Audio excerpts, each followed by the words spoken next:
Greetings. Welcome to the TRUReform Podcast, where the goal is to transform, reimagine, unite all to collaboration and unparalleled success. I'm one of your hosts, Nam Solomon. Marcus Cherry. And today we have the pleasure of speaking to Christine McFarlane. How are you today, Christine? Hi, I'm doing good. Winding down. Uh, well, listen, Marcus, tell us a little about, tell us, So I've had the pleasure of knowing Christine for a little bit now. And one of the things that I love about her, well, two things. One is her knowledge and her level of professionalism, right? In our working, as you guys have seen, a lot of times we bring folks to you guys that's really in the trenches doing the work. A lot of them got lived experience. One of the reasons why I wanted to talk to Christine is Christine handles a component that we don't talk about a lot, right? She handles the family, she handles the kids. She's a clinician, right? Like she's really out here kind of looking at it from a like medical side, right? And being able to kind of provide those kind of therapeutic services. So Christine, thank you so much for joining us. We greatly appreciate it. Thank you. I'm happy to be here. So tell us a little bit about yourself. How'd you get into the work? How'd you end up like what ended up bringing you into this space? Okay, so way back when, I'm actually out of New York City. I am from the Bronx, New York, and born and raised in Harlem. And a long time ago, I did work for an agency called Strive when I was really young, and it was like a boot camp to me at the time, and I didn't understand what was the purpose of having a program like that. And now that I'm doing it at an older age, I can see why the program makes sense. And so I don't know. I came across a job posting, and I said, let me go over there and figure this out. I don't want to be a director anymore. I don't want to be a CEO anymore. I don't want to do any of that stuff anymore. I need to get grounded. So let me go for this position and reground myself and kind of like get back into that clinical work and, be on the ground, hitting the boots and groundwork. So that's how I ended up here with you guys. But actually, I'm a co-founder of a nonprofit organization called Reset Program. With the Reset Program, I created an evidence-based model with Sacred Heart University, where we are working trauma-informed social emotional support to children across the board. There's a particular area that we work with the children of incarcerated parents, where we take a different scope and look at how that has impacted the family overall. Mm. And so I graduated from Yeshiva University out of New York City. Obviously, it was a difficult social work program to get into because I'm, Catholic school girl in high school. Then I went to a Jewish university, so I had to kind of conform to that lifestyle there. It taught me a lot. I think I was able to, it really rounded me as far as religion and inclusivity with, different populations. My passion is with adults with developmental disabilities, but all of those skills transfer into all of the work that I'm doing now. I could work with basically any population. So when I came to career resources, the population is just as impacted. So I really had a strong focus on making sure that I could figure out how to reunify families and how to maintain family units throughout the city of Bridgeport, which is difficult in itself. But when you have incarcerated parents, it's even more difficult. And just having a wraparound support. I came up with the wraparound support model. And I think if you're going to take care of one person in the house, you have to take care of the entire house. And that's where I am. And that's where I am in the process of the work. So I was going to ask, when you said the children at Sacred Heart, what age range were the children that you were kind of really focused on with the program? So it's from 0 to 20, whatever, or at this stage in the model, in the evidence-based piece, I did have a cutoff age of 25, but it didn't make sense. When I came to CRI, we have people in the halfway houses that's like coming out of there, that's like 60 years old and trying to start all over again, trying to reconnect with their kids and their families. And I just didn't think having a cutoff made any sense. So we just went all the way through, and we just have different modules for different age ranges. So you in a halfway house, you're working with men, you're working with women who've been disconnected from their families just due to kind of the choices that they've made. Like talk to us about like what do you notice is like this kind of reoccurring theme when it comes to those folks? Like, are they genuinely really eager to get back into the lives of their kids? Is there like a lot of anxiety, right? Like, what have you noticed of some of the things that are happening? Yeah, so what I noticed is half the time in the men's home, I um, think we lost your video. yeah, in the men's halfway houses, I think the men are normally in a space where their kids' moms, and I'm just gonna speak frankly, their kids' moms kind of like X them out and decide they're done with them and they kind of move on. And a lot of the Mm, times the incarceration of the men could be domestic violence. So then she really excludes him, and then he finds time within the prison system to want to be a dad and go through all the measures. And then when he comes out, he's like, how do I start this? What do I do? I don't know how to speak to her. Every time I talk to her, she's like fighting me, and I don't want to go back to jail. So my job is to, at that point, at that point, I am like trying to speak to mom, trying to get mom in a space where she could understand that, it's not about her and dad. Let's try to like figure out how to make this work, in a way that you guys could be co-parents and we don't have to go through all of those things, and then we'll work on a relationship if you want to. I understand domestic violence too, because I worked in domestic violence for about 5 years, so I understand that concept that happened. Men are abused, women are abused.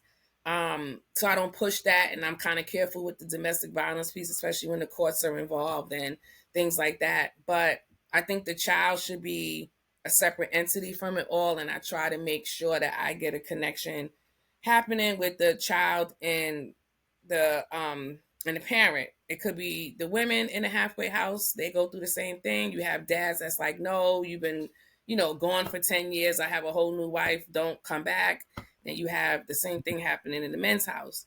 So there's an equal amount of understanding of both populations. So once that happens, I try to get everybody on the same page, and then I try to figure out, how do I figure out who's the client? Is it mom? Is it dad? Is it the child? I don't know. So I start to figure that out and see where I should start. Sometimes I get to start with the child, and sometimes the child is too young, so I have to start with the absent parent. And it's difficult work because you gotta take off these hats. You have to put one on, take one off, constantly do that all day and figure out who's the client. mm, um I think the time spent apart with any parent that's been away from a child for a significant amount of time, and I realize it could be 10 years or it could be 10 days, it has very similar effects on a child. So we work in a social emotional aspect of things, trying to figure out what's the deficits that took place because of the absent child. Maybe the child started to do bad in school, started to roll with the wrong crowd, started to disconnect from a social setting, age appropriate social setting. And then we mm, try to like unravel all of that information and try to figure out, how can we get this child in a space where he feels comfortable, safe, and appreciated, when he starts to feel unappreciated because the parents are just either giving up on wanting to be co-parents and then they have to choose, or the child is being raised by the grandparent and both parents are in jail. So I mm. just spoke about maybe like 4 different scenarios that I've come across that it could be difficult work. So when you say like the client, so that means like you were just explaining, maybe there's situations where the child might be in a juvenile situation where they're away, and also it could be the mother or the father. Are there situations sometimes where like you have a child that's been away and the mother and the father haven't been there at all, like, and you got to try to bring everybody together, like? Right. So when I made reference to the client, I made reference to who is having the most difficult time in the process. Sure. Right. So it could be the child. Some kids thrive and they go, mom tells the kid dad is in the army or something like that, and the kid is like, oh, okay, dad is in the army and it's fine. Some parents are like, your dad is in jail, he's a piece of crap, right? And then that child is now, wearing that mask. Is mom the one that's the client because I need to get her on track so that she could be a better parent to the child? Is the child a client? So because he's doing bad in school, he's rolling with the wrong crowd, or is the absent parent the client where I have to reach out to him and he is the person that could make the ties bind, right? So that's what I mean when I say I have to identify who's the client in the process. Are there times when maybe two or all three are clients? Everybody's a client, but who do I start with? Right? Who's the Gotcha. primary? Okay. Right? Who's the primary resource of this whole thing? Because the child could bring together a broken family, Mm. or a mom could bring the family together, or dad could bring the family together, or grandparents could bring the family together. So you have to identify who that person is in the initial process, or it'll get lost. So And like that is it's like the liaison between like all of that, right? Like and like maybe part of your job is figuring out a way to take this like family puzzle and figure out a way to like bring it together. yes, absolutely. It's just like a puzzle, just like you said, Marcus. It looks like who's the person that I need to speak to first and foremost to get this whole train running? Who's the driver of this train? And you would think that it's the person that's outside doing the best and 9 to 5 and and that's not the person. Sometimes it's the incarcerated parent, and sometimes it's getting in contact. And when I say incarcerated, when you're in a halfway house, you're somewhat incarcerated. And when you're on probation and you at home, you're somewhat incarcerated. Parole, definitely, you never know when you're going to go back to jail, right? So that could be the person that brings this all together sometimes. So I need to figure out who should I start with in this process, right? And so that's a difficult part of this work. Another difficult part of the work is with the Board of Ed. I do a lot of work with the Bridgeport Board of Ed, and they're not identified as a disabled community in the schools. They're just rolling with the rest of the kids, right? So you have this child where dad just, might have been arrested last night right in front of him. Feds kicked in the door.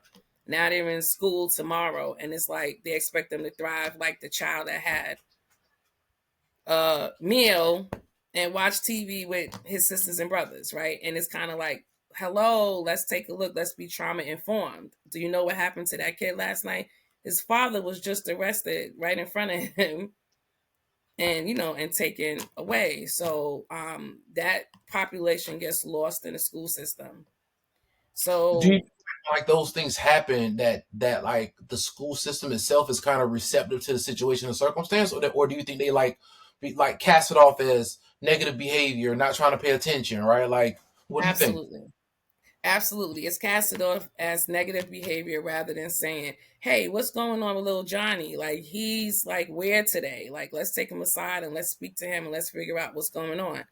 No, that's not what happened. Instead, they call reset program. I'm going to say my program, right? Because I run an out of school suspension program and a trauma informed Saturday academy and scholastic program.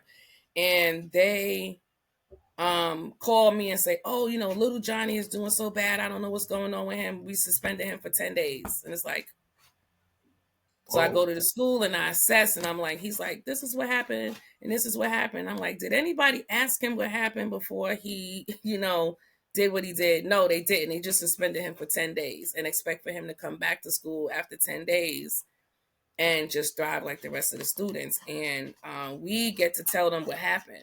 So, all right, this I ain't gonna lie. First, I gotta say this work. Like this, my mind is. And so, I want to talk about what is it like. What is the process? So, let's say the child is the client first, and then you have the dad. What happens next? How do you? What kind of pro do you do when you bring them together? What's next? I saw. I'm sorry. Did I say eat? no. No, you did. It's something else going on. It's like a lost toy or something. It's always something. Tell me. I'm saying, ask me that again, sir. Sorry. No, it's all good. Now, I'm saying, all right, so you get let's say the child is first, that's the first client, then you talk to the parents, you bring them together. What happens next? Do they go through some sort of programming, some sort of group, you know. Right. So I think for what I realized is the best model, the best process is to find out the basic needs. Like what are the deficits within the basic needs? So it's like mom is working these long hours because she's a single mom. She's not spending a lot of time with the child, so then we put a mentor in place. Not to take the place of a parent, but we put the mentor in place so that the mentor could serve as the missing piece that is causing mom to work all these long hours, not being able to pay attention to her child now that dad is missing, or vice versa. And then once the mentor is in place, we ask mom, how can we help? Oh, I'm working extra hours because I can't afford the light bill, or I want to move. Like the theme here in Bridgeport could be, I need to get out of PT, and I need to get out of, it's always a get out story. And then we try to figure out, how do we work on helping her get out? What does she need? Does she need more education? Does she need help with paying the light bill, the rent? So then we go through the Myra program, which the Myra program is another partner of ours. And the Myra program is the mayor's initiative here in Bridgeport. And they're a referral source who contracts with us, and we work with that program. So if we can't actually provide a service to them directly through CRI or through the Reset program, Myra program is there for that assistance. So I think what we've been doing here in Bridgeport has been an extreme, robust wraparound support that everybody is inclusive here. If you can do the work and you do the work, we're going to reach out to you and we're going to ask you, come aboard, get this done for the family. Because we can't do everything. It has to be Has it been pretty like successful? A lot of positive feedback when for these wraparound, because sometimes when you have multiple moving pieces, things get difficult. How's the experience been with everybody coming together to get this done? I think it's been really a really good experience, because there's a lot of programs within the city of Bridgeport and around Bridgeport that one didn't really know how important the work was that they did. They just kind of did the work and wasn't really sure about how important it was until I said, hey, do you do this? We have this child or this family that needs this. Can you help this family? I'm going to send this family over to you. No strings attached. I don't need money from you. I don't, need you to kick me back anything. I just want you to do something with this family and let me sign a consent so that I can speak to you and do your thing. Like, we just wanted to get fixed, right? Everything is not about business all the time. You have to, and that's just the social work side of me, my work. And by the way, I am a Rotarian. I am on the board. I am the Rotary Board Chair. Youth Board Chair.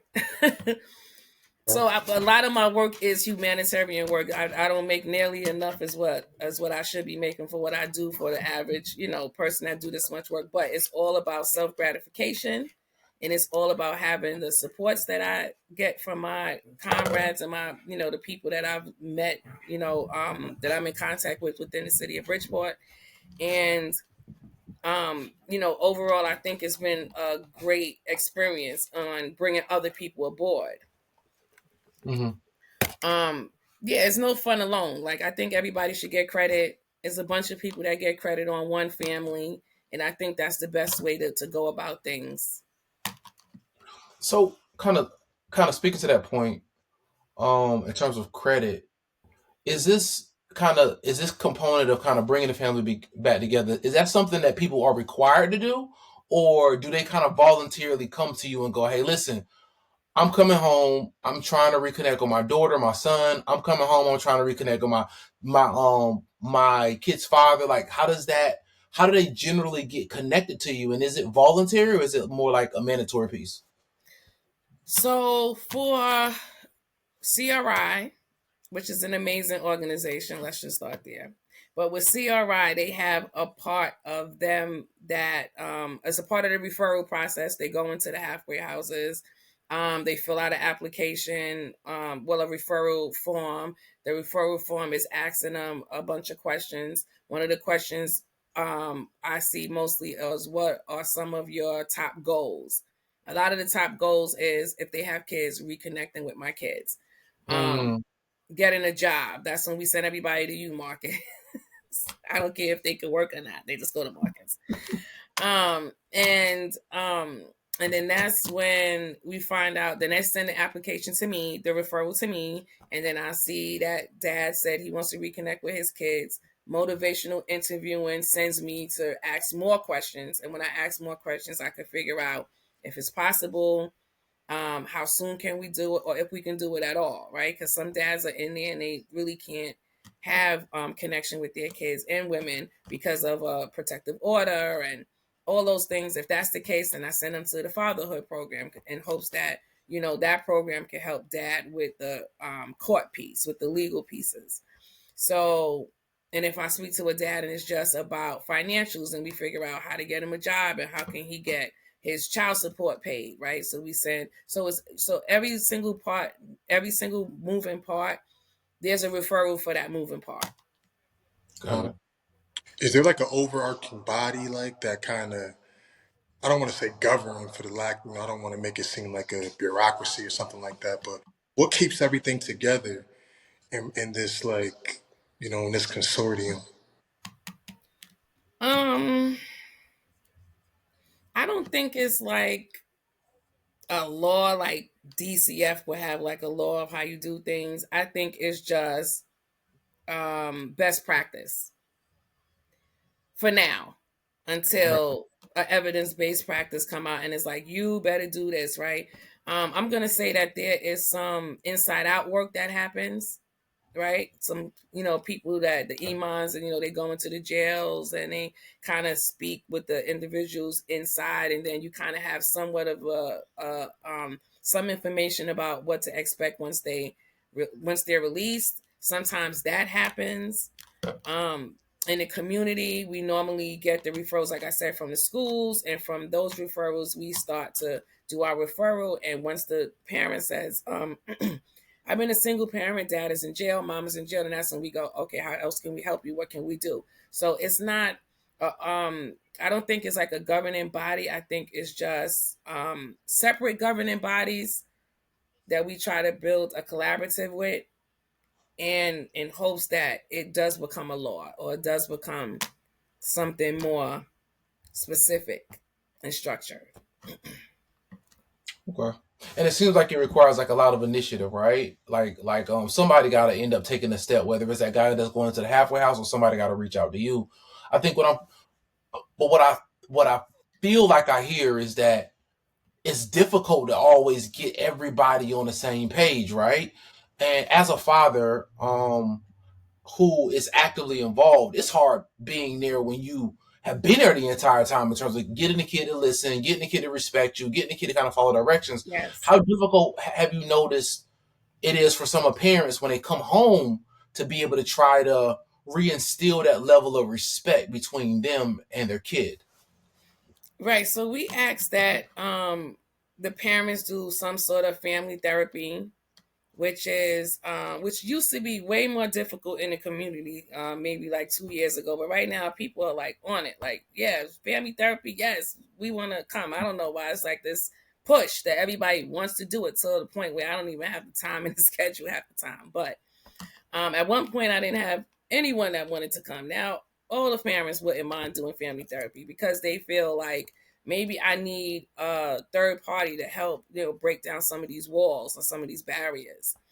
So family therapy has been great. Always recommend about 6 sessions, and each Mm-hmm. session addresses different topics. I asked for interactive journaling, where they can do some writing and write, notes to each other and figure things out. How can we break down those barriers and figure out how to communicate better? And we just try different skills and different techniques within the CBT trauma informed model. Do you notice like a consistency in like the barriers when it comes to kind of people trying to reestablish a relationship? Like consistently, it's probably these 3 or 5 things that people might have to work on. And then how do they begin that process? Is it kind of coming to therapy and like they're working on their therapy session? Or are they working on it when they're outside of you and reporting back to you? Like, how does it generally work? So I would say it would generally work with one individual session with, you know, each party within the process, just to get everybody's perspective. And then the second session is usually like a collaborative where we talk about, you know, everything at once together. Me giving them the floor to kind of like, you know, share. You'll have the child that says, "Oh, dad, he doesn't listen to me when I speak to him. He doesn't listen to me. He's always trying to tell me what to do. He's just coming home. He, you know, blah, blah." So I kind of let that process take place and take a look at the dynamics, contact each person individually and say, "Hey, how do you think that session went? Like, let's talk about some of the things that could be better, some of the things that could improve certain areas." We have some families, we have some dads and moms that's like, "I'm the parent, that's the child, that's it until he's 21." Right? I don't care if I wasn't here for 10 years, I'm here now, right? Then I Sure. kind of go, okay, that attitude, no, not with a 16-year-old and not with a 15-year-old. Maybe you can get away with that with like a second, like a 3 and 4-year-old, but not the, you know, the 15, 16, 17. No, those kids need explanation. They need closure. They need openness. They need different things, right? And they don't need to hear, "Don't do as I do, do as I say." That's not going to work for that population. So, I would say the process is, like I said, just peeling back onions and just keep peeling it back and figuring out how could we get to a place where everybody's doing their own thing and they come back together as one collective family, just like a family that didn't have that level of separation for so long. So when you like get referred a client, like how long do you follow them? Like after like you see them or after you go through the programming with them or after you refer them, do you continue to follow them throughout their So I'm gonna say for me, and I would say for my team, the way I'm training people is success is when they don't need us anymore. You have the families that's like, they need everything. Miss Christine this, Miss Christine that. Not just the kid. You got parent that's like, "Miss Christine, what do I do? How do I do this? Where do I go? How do I live?" What? And then once you kind of like that stuff dies down, and you got to call them and say, "Hey, is everything okay?" And they're like, "Oh, everything's cool. Everything's good." I'm like, success. Mm. But those families that got to keep on and they just can't figure out their ways, I would say that that's where they stay in for as long as we need them to stay in. Do you notice that there's like a gap? And I think you was kind of talking about it in kind of talking about it before. But like, do you know that there's a gap between if you are out of your kid's life for this amount of time and then try to reconnect with them, it's extremely difficult. Like when you're talking about that 15 to 16-year-old, how you're not just gonna say, "Do what I tell you to do," and they're gonna go, "Okay." They're gonna be like, "What? Like, who you talking to? Like, you ain't even been here, right?" Versus like a little, like a smaller child. But do you find that the longer you're gone out of a kid's life, the more it impacts your ability to parent that child? Yes, absolutely. But I think one of the things that's been a working process is when the parent could be transparent. And they could say, "Hey, during your 10th birthday, I know you're 16, but on your 10th birthday, this is what I did." Put the child in the space of what Mm. actually happened in his life when you was turning 10, right? And I see that process worked. When you was 10 years old, I could remember being in Chow, and I was just writing and I was drawing pictures and I was just thinking of what it was like for you that day. And I drew you this and I drew this. I don't know. The stories could be the truth. The stories could be made up. Whatever it is, you know, kids have magical thinking. Whatever it is comforting, is letting him know, like, you just wasn't away and didn't think of me. So you thought of me every birthday. You thought of my every first day of school.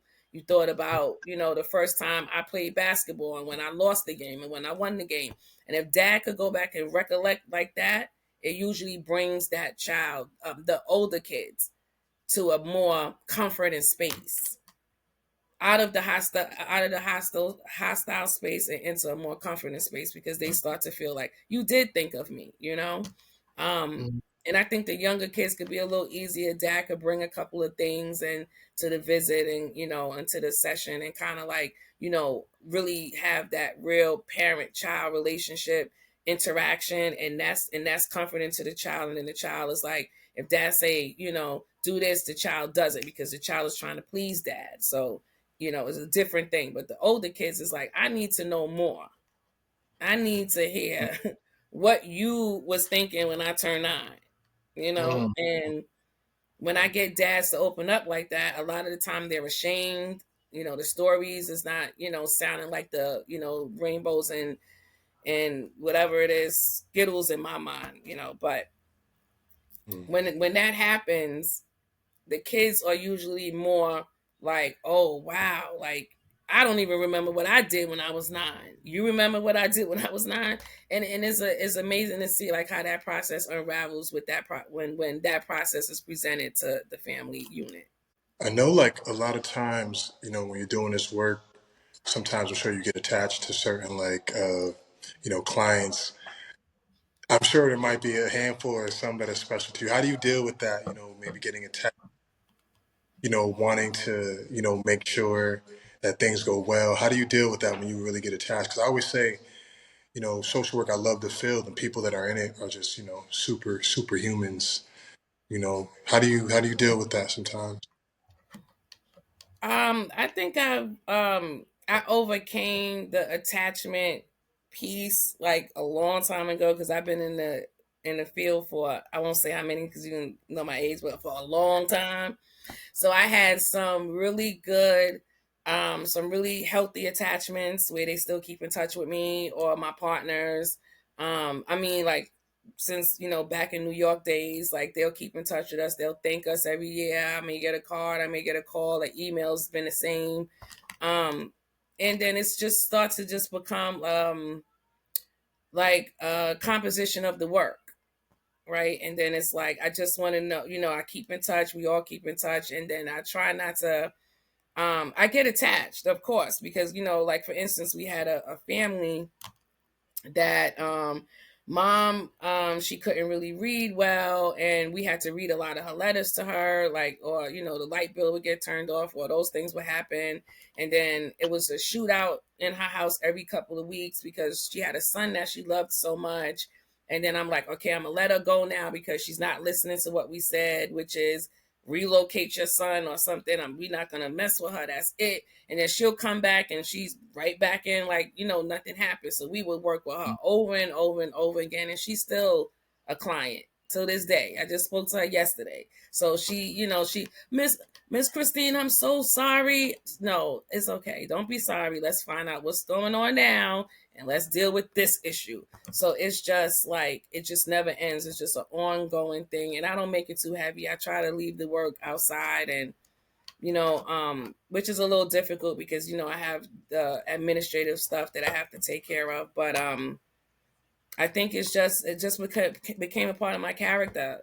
I think it's just everybody to me. I could look at anybody as a client. I could pull anybody to the side and say, "Hey, what's going on? Let's talk." And sometimes people pull me to the side too. That's good when that happens. Not too much. I seem like the very strong one all the time, but Mm. I pull everybody to the side and, hey, what's going on? Tell me what's going on? And and I could go any level. I could go, hey, what's good, or what's popping, or how you doing, or how's everything? Like, I don't care. Whatever happens in the day, it happens. And I ask everybody everything. And I just work it all out for whoever comes my way. Right. Well, I mean, as a follow up, what do you do for you? I know it's been you're a true professional, but what do you do to unwind? Who do you and what kind of things do you do to get your relaxation and your wellness in the space? Yeah, I do a lot of self-help reading.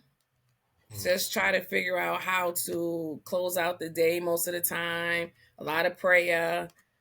Make sure I read, the Bible, and make sure that I'm doing the right thing at all times. Because sometimes there's some real hard decisions that needs to be made, and it's like, tough learning things happen in my life sometime when it comes to the clients and at home and with family, kids, things like that. But like I said, self-help, read sometime how to, move about in my brain in a certain way. Stay on top of new things, new techniques, making sure that plays a role in my work. And yeah, I have to be a wife at some point, or I'll be a divorced one, right? So I don't want to do that. That's a Sure. whole other thing. And I have to be a parent, or I have to chase that kid, So yeah, so it comes to a point where it's just like, cut it off. I used to have two phones, now I merged them, so now I can't tell who's calling. That wasn't a smart idea, but I pick it up. One way or another. Well, actually, three phones because Sierra decided to give me a phone too. But yeah. So tying it back into what you were talking about before, when you were talking about how sometimes you kind of meet families and like they kind of have a soft spot for you, and it sounds like a lot of this requires people to trust each other, right? And when you come through really difficult situations, you be really skeptical, right? Like I kind of have it two separate questions, but it's kind of parallel to the same space. How skeptical initially are people are working with you and trying to work through those issues? And then how skeptical are they with being transparent about like, listen, like I messed up, like I'm sorry, or I should have put you first. Like how transparent are those really traumatic experiences and how valuable are they with allowing relationships to mend and grow? So with me as a professional to the client, so a lot of times I come with the label of, is she DCF? Is she probation or parole? Why are you helping me, lady? I always come with that. That's the first impression that I have to try to figure out. They have to figure that out. I never want to put I don't want to give the wrong impression that I am a mandated reporter. So if you report something, I will have to report it because I am a mandated reporter. No, I am all about your freedom. I'm not about you going to jail. So I'm not parole, I'm not probation. I'm here to help you stay out of jail. So you have that family, for instance, where dad has a clear no contact order and he will not stop having contact. And I go, okay, like I want you to understand that I am a mandated reporter and I would like for you to follow your protective order. I will work with you, but I cannot break the law, right? So that's all of the things that comes with making sure that the work is on the up and up, right? And so they are confused at first. They can't tell because I'm saying one thing and on the other hand I'm saying another. But we don't want to cross any boundaries or murky and messy any waters. So I always remind them that I'm a mandated reporter. Can't tell me you're gonna like do something that's illegal and I'm gonna say, okay, I'm gonna keep this confidential. I tell them, you tell me certain things, I have to report it, but tell me so that we could work it out. And that's that social work piece that's really always weird. So that's been happening for years in my field of work, where you just, some people say some things and you go, I don't know, if you're gonna go to this girl's house and do what? Right. Right. Yeah. What do you think? Like, Yeah. what do you think? Like as a quick follow question, like they really got me thinking, especially because sometimes a guy or a girl might be kind of coming out of a situation with incarceration, and they still might have these feelings towards them. What do you think drives that? Right? Like, is it just frustration behind the experience? Is it unsolved issues in the past? Like, what do you think drives that? Like, that willingness to completely break a protective order and go back, right, instead of going forward. And mind you, this person I'm speaking about is up for 7 years to go to jail because he broke these protective orders so many times. With this particular person, it's about, haha, you thought you got me? No, you didn't. I don't care about a protective order. I don't even care about jail. I am going to show you, you didn't rule me. It's this weird thing. And I'm like, technically you lost if you go to jail and spend 7 years with, outside of, the community. So you technically lost already. How do you win? Is what I'm Yeah. trying to get you to understand. You're facing the time. And I just think the word obsession is such a cliche. Obsessed with how he feels and his thoughts, and and that's where like other therapy comes into place, right? Where that CBT comes into place, and where you have to like actually do that cognitive behavioral piece, where you start to say like you have to take a look at what you're actually doing. It's not the action, it's the idea of it half the time. And it's like, I don't care. I want my daughter. I need my daughter, and they come with this big pile of paperwork. I don't know if you see them half the time, and all these court papers. And I'm like, okay, all right, who's going to look through all of those papers? Not me. So I need you to summarize what's in that packet and tell me what can I do to help you get out of that 7 years that they're going to give you, because you will not stop seeing the girlfriend or the baby's mother and all of that stuff. That's just all illegal. So that's when I start to pull other people in, and that's when my collective work comes into place. So I start pulling in other players, and we start to take a look at who could actually help this person, because it's not always me, right? You have men that's looking at me as a woman. You're on her side. No, I'm a woman. Yes, I would prefer for you not to use the word B to me, but if you got to use it, use it. You're not calling me a B. But I'm just not the person that's getting through to this guy. So I'm going to bring in other players, Kenny Jackson, Rob Pinnock, whoever I could bring to the table. That's like, this is the situation. Tony Nelson, right? Let's bring these people to the table so that we could figure out how to get him to understand what he has been doing and what he's going to be facing if he don't change his attitude today. So that's it. That's it in a nutshell. Like, do you ever show up in court or do recommendations or things like that for some of your clients? Well, I particularly don't show up in court, and if they need anything from me, I ask for subpoena. And no, I haven't been asked to come to court yet. And a lot of the work, like I said, I would like to still maintain the quality of the work, which is confidentiality, unless it's like, you subpoena me, then I'll do what I have to do. But otherwise, no, I'm not just, sending paperwork out and things like that. No. So clearly this like topic is super interesting to me, because one, like, family is extremely important. And I really feel like a lot of times when you make a decision that lands you in prison, a lot of times people say you wasn't thinking about your family, or they weren't that important to you, because if they were, then you wouldn't have done the crime that caused you to go in prison. How often do you meet with families and their heart goes out to that kid or to that mom, and they're like, yo, listen, like, I'm sorry, like, whatever you need me to do, like, I'll do it. I recognize how I messed up, but I'm back and I'm in. Right. So that's when we start to take a look at the concept of recidivism and what happened, to this person along the way that led him to where he is, right? Most of the times is poverty.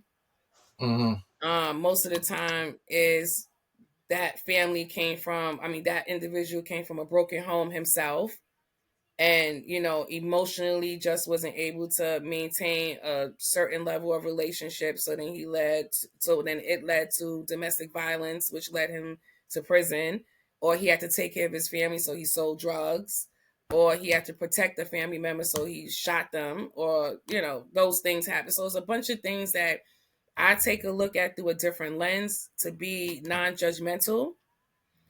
And sometimes it might have happened over and over again before they became a client of ours. So I didn't get to like be a part of that process, but the process that they're in today with me would lead me to that place of how do we reduce or prevent recidivism? What can we do to stop this from lingering, happening again?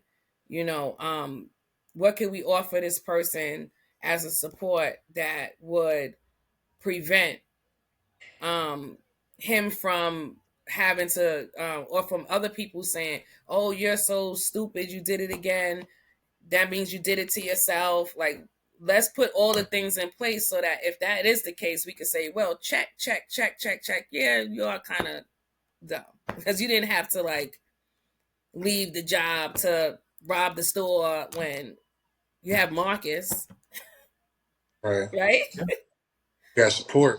Or you have the workforce or the work programs and stuff. Like, did you really have to rob that store, or did you do it for the thrill? So if you did it for the thrill, then you do need to spend a little bit of time thinking about what's going on here. Right. So I as a social worker try to look at things through a whole, like a lens that's more like I said, non-judgmental, and so that I could give everybody an opportunity to make make the mistake so that I can see it. So I can say what happened here, because I know it's not, it's not that you didn't have money because you have this, right? It's not that you didn't have, okay, so domestic violence, like I said, it's kind of messy. It could get a little murky with that part because it's like, did you hit her because she hit you first? Right. And we're not really looking at what the women do, that, led the men to like respond in a way.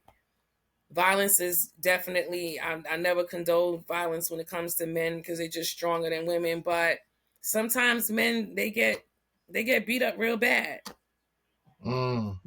Stabbed, shot, punched in the face. I've seen it all. But if he hit her one time, he's done. Right. So I've seen it all, and like I said, I try to stay as objective as possible along the way. Are there like situations where you make recommendations where you're like, you know what? I don't think y'all should be connecting. I have done that, and the person almost took my head off that I said that to her, and I said, "You sure you should be doing this?"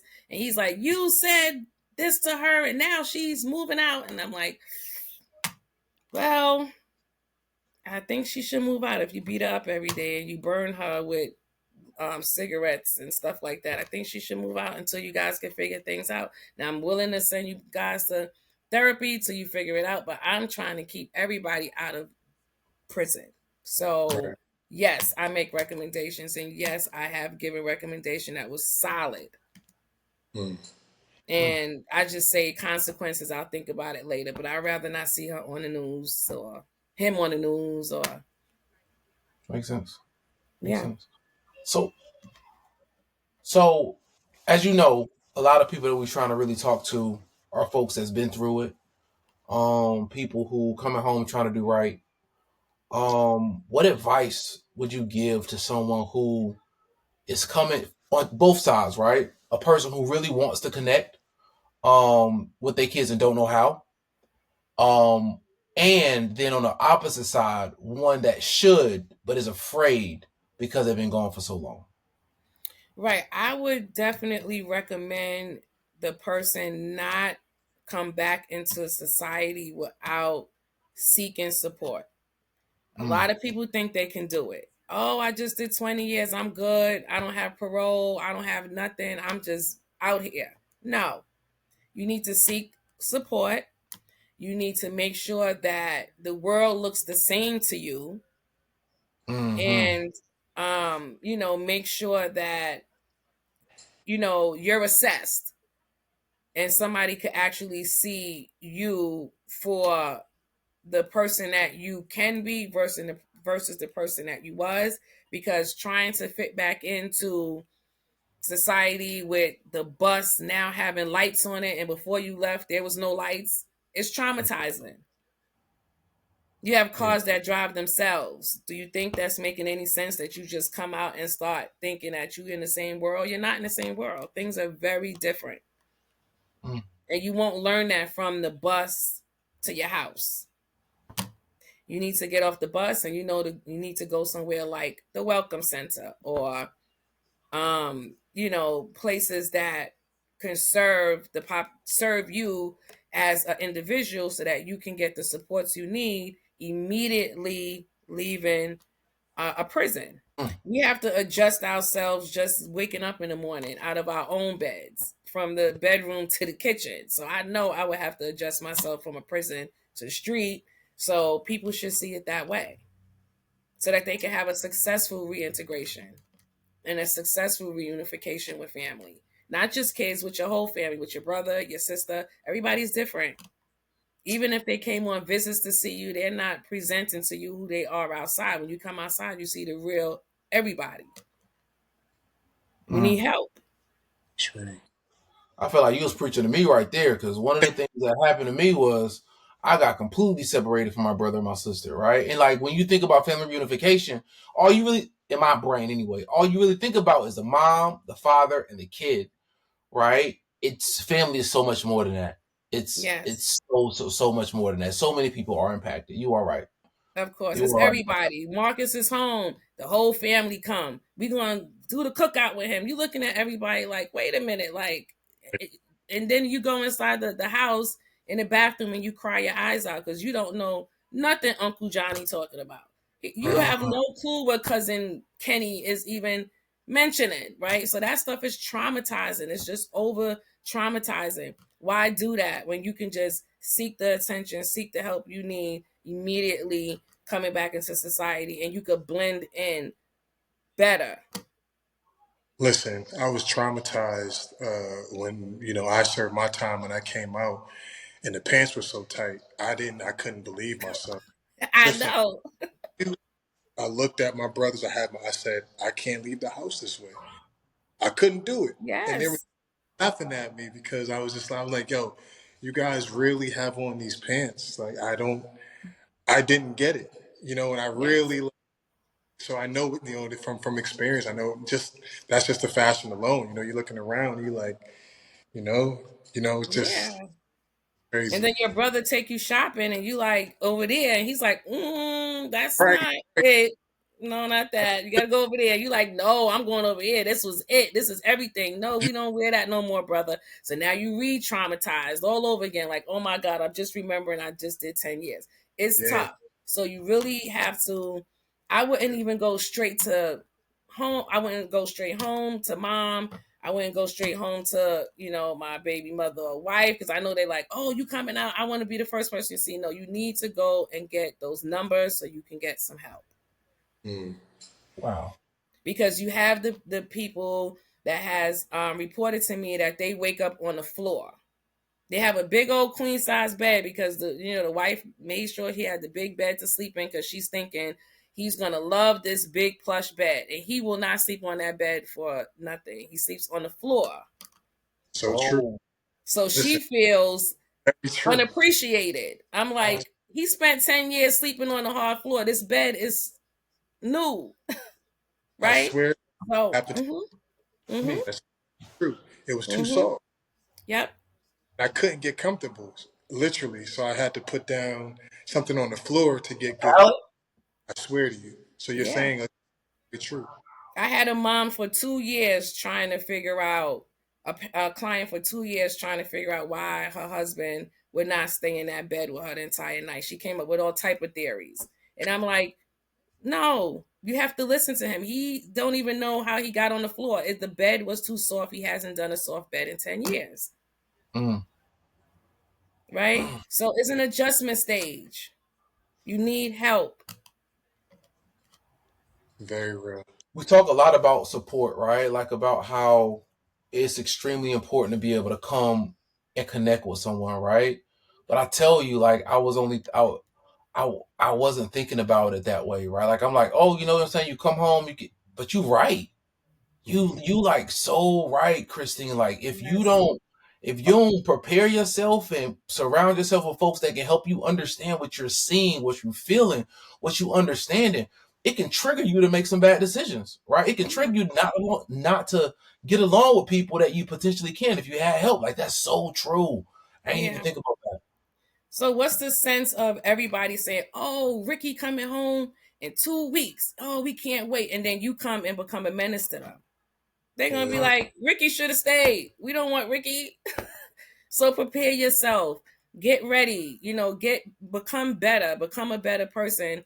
When you walk out the door right away, and not have the impression in your mind that you're gonna be like this superhero guy. You're gonna come out and save the world and the whole family that's been going all along without you for 10 years. They didn't. It's not that they didn't miss you. It's that you wasn't here. So you need to blend in, but you have to find a way to get your mind in the process. And go back, get help, go to therapy, join the groups that we have around here in Bridgeport, different groups, and hang time in those places that you go to, and you kind of see people that that's still in that same space of yours, and her time, and all of those places, those programs that, and those groups that brings you back to a real place. Don't isolate yourself, and don't go right to your family. You need help. You're coming out of a place that is totally different out here. Right? Yeah, well, yeah, it sounds like you're saying, if you really care about the people that have supported you while you were gone, right, it's the best move for you, right? Because if not, they can see you the wrong way. You can see them the wrong way, and it'll impact your relationship with them. That's true. Absolutely. True. That's Absolutely. True. Okay. We appreciate it. Definitely. So one of the things we always ask, right? Because we generally hold folks for about an hour. One of the things I always ask Christine is there anything that you didn't share that you wanted to share, that you get a chance to share, that you think about sharing, like, or if there's a message you want to leave with the people that see this video, right? This podcast, this interview about you and about families, right? What is that? I want to say that the pandemic has taught us that the world could do anything at any moment, and the minute you have the opportunity to stay in the world, stay a part of things, and have the resources that can help you stay present in whatever's happening, you should take the opportunity and not let that opportunity pass you by. Try it. If it's not for you, then leave it. But just know you can go back to it at any time. But don't leave yourself with empty pockets when it's so much change out here. Boom. Don't leave yourself with empty pockets when there's so much change out here. With that, like, where did that come from? It's real stuff. Okay. All right. Let me write that down. I'm telling you. Wait a minute. That's a T-shirt. Like, with empty pockets, so much change out here. I love it. Yes. I love it. Yes. I love it. Yes. Oh, well, thank you. Right. You've been amazing, man. Like, I appreciate the opportunity. You've been enlightened. I'm sure all of our listeners, viewers, myself, on just such a different level. He's such a gem. Talked about, like, literally, I'm gonna leave this conversation with some additional thoughts. Just about families. Yes. Justice system, and I appreciate you for that. Really yes, thank you so much. And I also want to leave everybody with this, that I definitely hire a lot of second chance individuals. We are a second chance employment when it comes to mentoring. I have a juvenile probation program, and I fight all the time with juvenile probation that our mentors need to be people that can be seen through the lens, that the child can be seen through the lens, right? And it's not about people like, me with master's degrees and PhDs. That's not who we need to put with our juvenile probation kids. We need to put people with experience with them, credible messengers, things like that. So I'm always looking for mentors from here to Danbury. And if there's anybody that's interested in being a mentor, you've been out in the community for a while, you've shown yourself to be somewhat rehabilitated, and I'm using that word lightly, meaning that you just, been doing the right thing for some time, we definitely hire mentors. Awesome. It's good. How can everybody reach you? You can reach me at calmlife@yahoo.com. You could go to reset. You could go to reset.cls.org and you can see our website where we are working with our youth and doing trauma-informed work. Christine, thank you. Thank you. Thank you. I greatly appreciate you taking the time. And I'm hoping that when we get this thing rolling, we start launching, right? We can come back, revisit the conversation, talk some more, get in more detail, hear some more information, because if I ain't take nothing else away from this, right, it's important for us to connect with somebody and talk with somebody. Yes, please. Absolutely. Okay. All right. Thank All you. right. It was so nice. Thank you guys for having me. I appreciate it. And to all the people out here, we are here for everyone. Okay. All right.